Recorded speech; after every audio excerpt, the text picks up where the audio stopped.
As week 2 of the NFL season wraps up and we get into the waiver wire going into week 3, I feel like there's a very important stat that kind of really just sets off how 2023 fantasy football has been and how the week 3 waiver wire episode here on the Huddle Chat Sports Network's Fantasy Football Huddle is going to go today. 4 of the top 8 tight ends in fantasy football are available in 50% or more of leagues.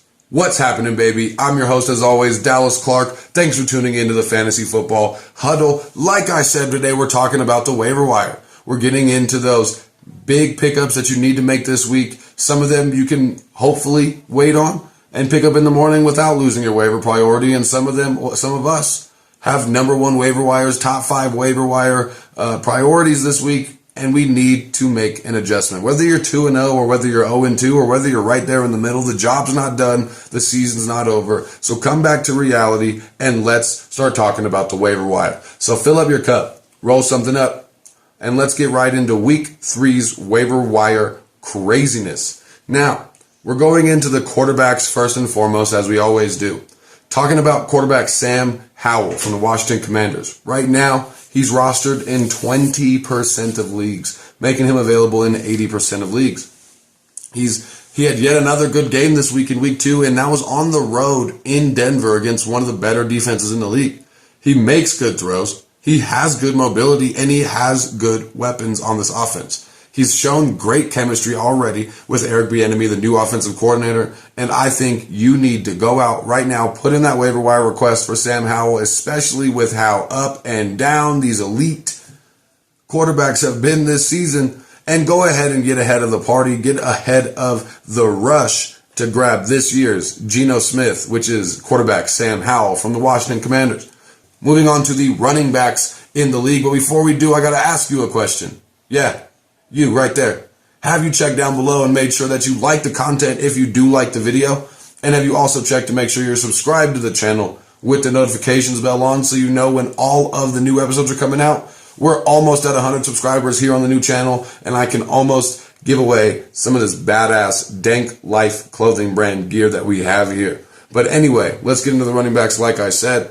Running back Chuba Hubbard from the Carolina Panthers, rostered in 19% of leagues right now. He's not a game breaker, but he is the clear number 2 running back in the Carolina Panthers offense. Carolina has one of the easiest early schedules in the NFL this season, and you can definitely add Chuba Hubbard for depth, hoping something breaks right for some Chuba Hubbard success later in the season, but you can also plug and play him right now in your flex as in a pinch. Not somebody you want to play in your flex, but if you find yourself needing one more week to get to the Alvin Kamara suspension, or 2 more weeks to get to the Jonathan Taylor suspension, or maybe even both, you could definitely add Chuba Hubbard to your roster and start him in a pinch. Other running backs we're going to be talking about today, Justice Hill from the Baltimore Ravens. I know I was tooting the Gus Edwards horn last week, and he was a great add in the waiver wires from last week. But Justice Hill has been much more useful in fantasy than you actually thought he was going to be this season. Last week, week 2, he had 17 total touches. His speed and receiving ability in this new look offense is what make him a priority waiver add. And I think Justice Hill, especially now that they don't have J.K. Dobbins for the rest of the season, are going to be probably going with a 1-2 running back punch until and if they add another option on this offense. So definitely add Justice Hill to your roster. Some pass catchers we're going to be talking about today. Moving on to wide receivers first. Nathaniel Tank Dell from the Houston Texans, rostered in 5% of leagues, is going to be a great addition to your roster this week. CJ Stroud loves Tank Dell, and it shows. They have great chemistry, and he's loved him since the moment that they drafted him, and CJ Stroud was pounding the table in excitement to get Tank Dell. Fun fact, Tank's nickname came from his mom. She called him Tank because he had such a big ass head. I'm not even playing. I heard that this week and almost died laughing.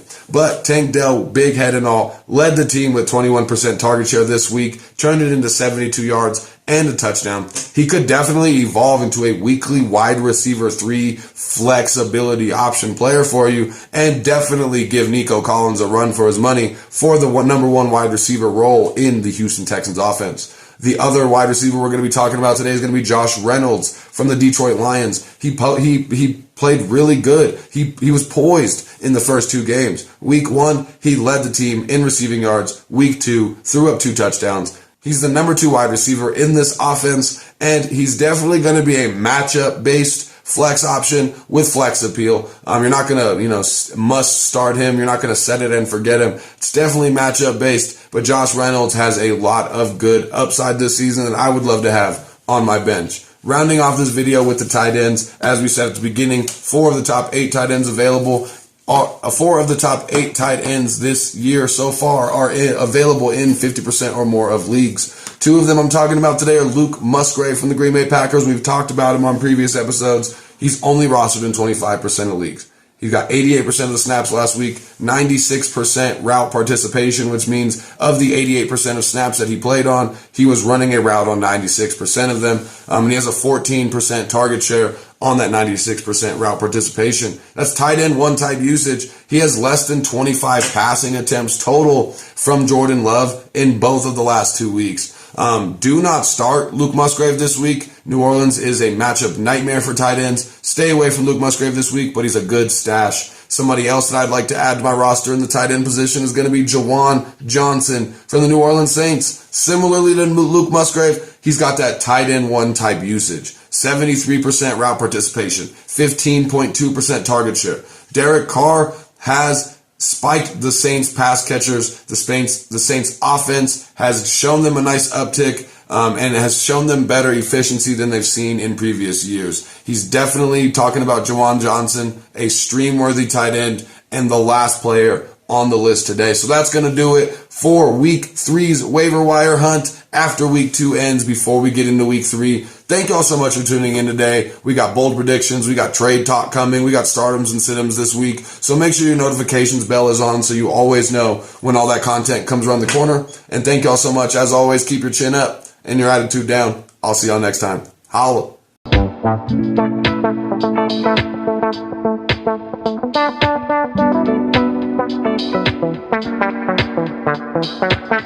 Thank